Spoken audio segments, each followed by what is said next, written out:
Muy buenas tardes, vamos a empezar esta sesión de charlas. Vamos a hablar ahora sobre la historia clínica del adulto.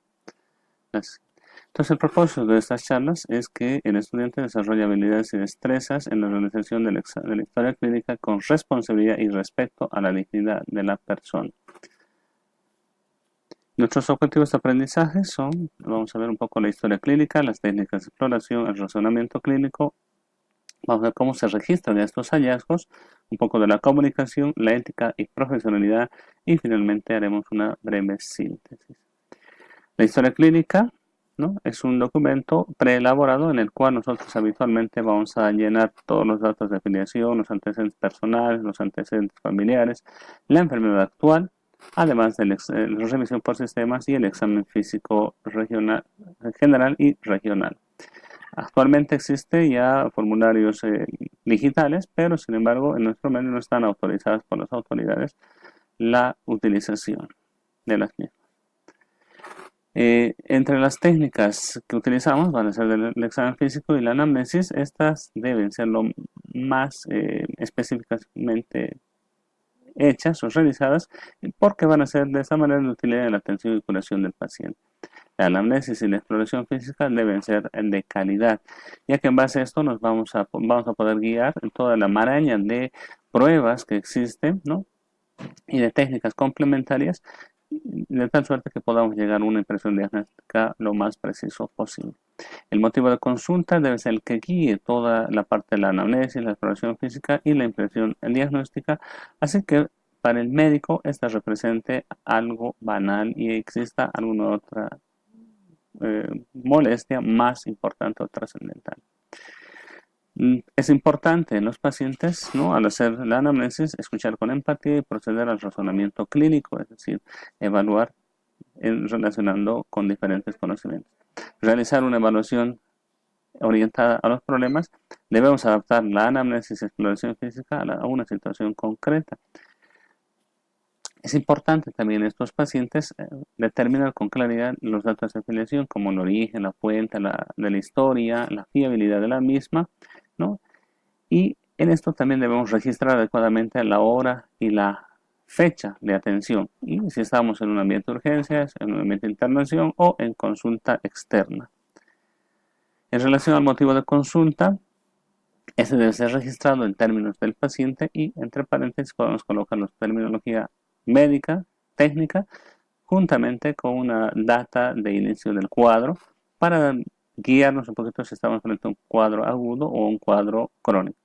Los antecedentes personales debemos investigar los antecedentes tóxico-alérgicos, el tabaquismo, el alcoholismo, las drogas, las presencias de enfermedades pediátricas o del adulto, como la diabetes, la hipertensión, el hipertiroidismo, etc.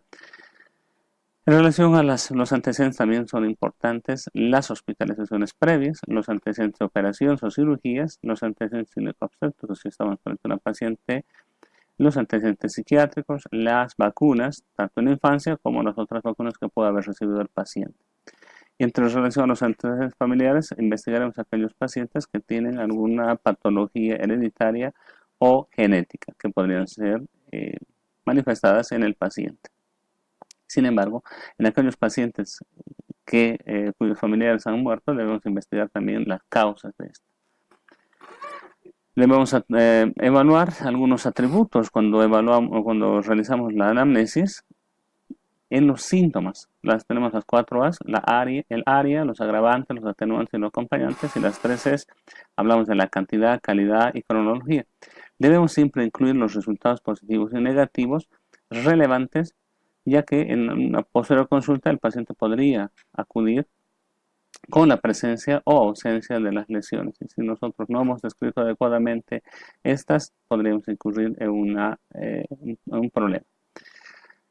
Cuando investigamos en la toma de medicamentos, vamos a ver que es importante solicitar los envases de los medicamentos o los mismos medicamentos para definir claramente qué es lo que estaba consumiendo el paciente. Vamos a hacer la revisión por sistemas, generalmente al final de la entrevista, y vamos a comenzar con preguntas generales, por ejemplo, cómo están los oídos y de audición, qué tal, e iremos profundizando más dirigidamente nuestra anamnesis. Los episodios más graves deben anotarse en la enfermedad actual, ¿no?, o en los antecedentes personales. Para la exploración física, ¿qué vamos a requerir? Vamos a requerir un ambiente cómodo, confortable, ¿no? Con buenas condiciones, de tal suerte que el paciente pueda colaborarnos adecuadamente el tiempo que requiramos para realizar este examen. Debemos considerar siempre las medidas de bioseguridad, como el uso de guantes para algunas habilidades, como el uso en las mujeres, con el pelo recogido, las uñas no pintadas, el uso del maquillaje que está prohibido, la presencia de los collares, las manillas, etcétera. Y debemos notificar cuando nos hemos ocasionado alguna lesión en las manos o en alguna parte de nuestro cuerpo. Entonces, esta exploración debe ser lo más minuciosamente posible y debe ser sistemática y flexible, ¿no? Depende mucho del desencadenamiento o no del dolor de nuestros pacientes, ya que en estos vamos a tener que percibir algunas expresiones como la expresión de dolor. Debemos reducir al mínimo los cambios posturales y debemos colocarnos siempre al lado derecho. Esto es importante porque muchas de las exploraciones se facilitan cuando estamos hacia el lado, a diferencia del lado izquierdo.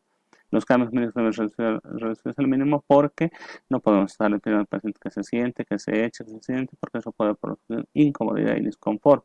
Es decir, debemos examinar todo lo que podamos en decúbito dorsal y posiblemente en posición sentada. En estas presentaciones veremos algunas otras partes de la historia clínica que es importante que conozcamos. Gracias por su atención.